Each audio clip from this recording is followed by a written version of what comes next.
I think that he wasn't happy. She didn't look, I don't know what they did when they were alone, but she didn't look lovely. I felt badly about that. I think that he was full of despair about his life, and it really was.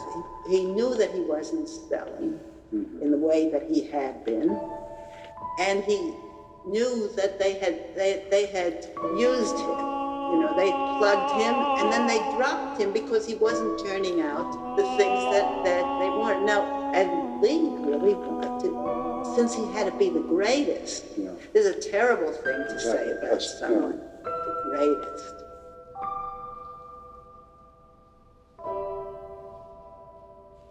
In other words, he had to be superior, and he had to break through and all that sort of thing.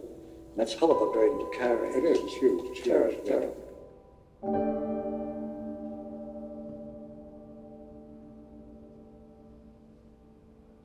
But also that, of course, ties into the 52 black and white show. Yes.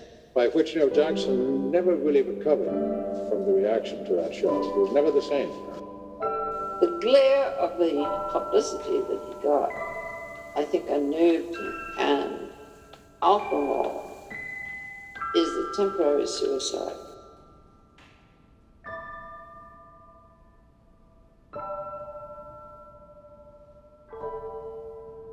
What do you think he was doing? He was going back to the figure, was he, toward the end? Well, I think what he was doing in the black and white show was refreshing his symbolic vocabulary.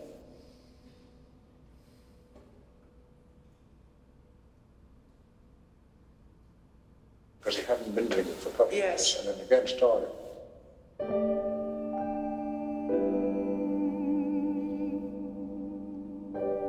Lee asked me out to stay with her. She said Jackson was every night, when he was drunk, which was every night, he would take off in this damn car and disappear. And she would sit there alone waiting for him, for the police to call and say that he'd been killed. The despair was larger from that time on, and Greenberg was certainly one of the problems. Clem already had turned down the Cooney plan. Already, yeah, he switched off. He just said they were all finished, they were all through.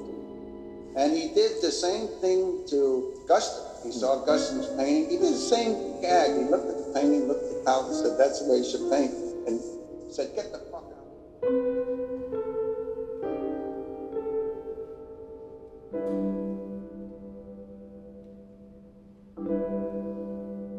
He said, "I feel like an oyster without a shell."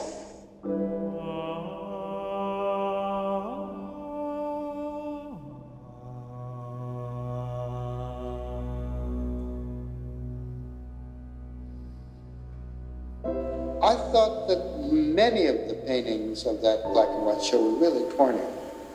And many of them were just straight drawings blown up to painting size. But now we're getting into my take. The disaster of the show and all that happened was negation and someone vandalized one of the pictures. He may have made a terrible mistake. He either may have gone too far, or he may be going in the wrong direction. His instincts were good. He was right. There was something troubling him. He found things in his work that made him look back upon earlier work and say he could do it better.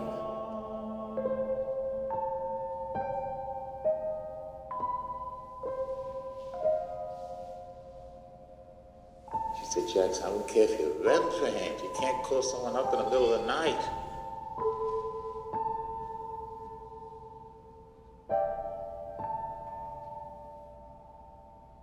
And Jackson suddenly appeared at the door of the beach house.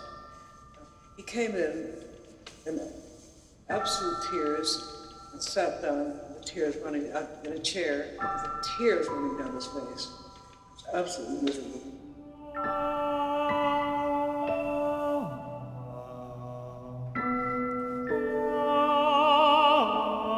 He wasn't, that violent drunk. He was just tired, exhausted.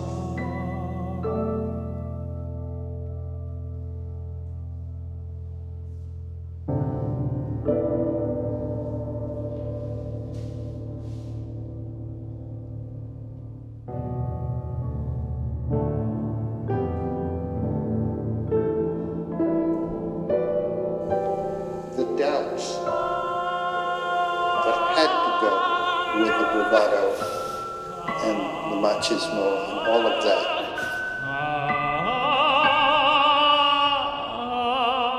The alcoholic hiding behind was unquestionably extremely sensitive, and the worst type of alcoholic probably is a sensitive man.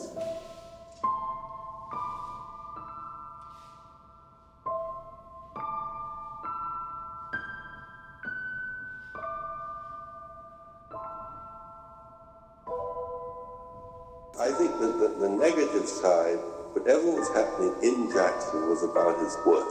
It had nothing to do with success. I think he felt terrible that black and whites were not understood, that there was perhaps a vulgar fame, but very little understanding of what he was really doing and going through.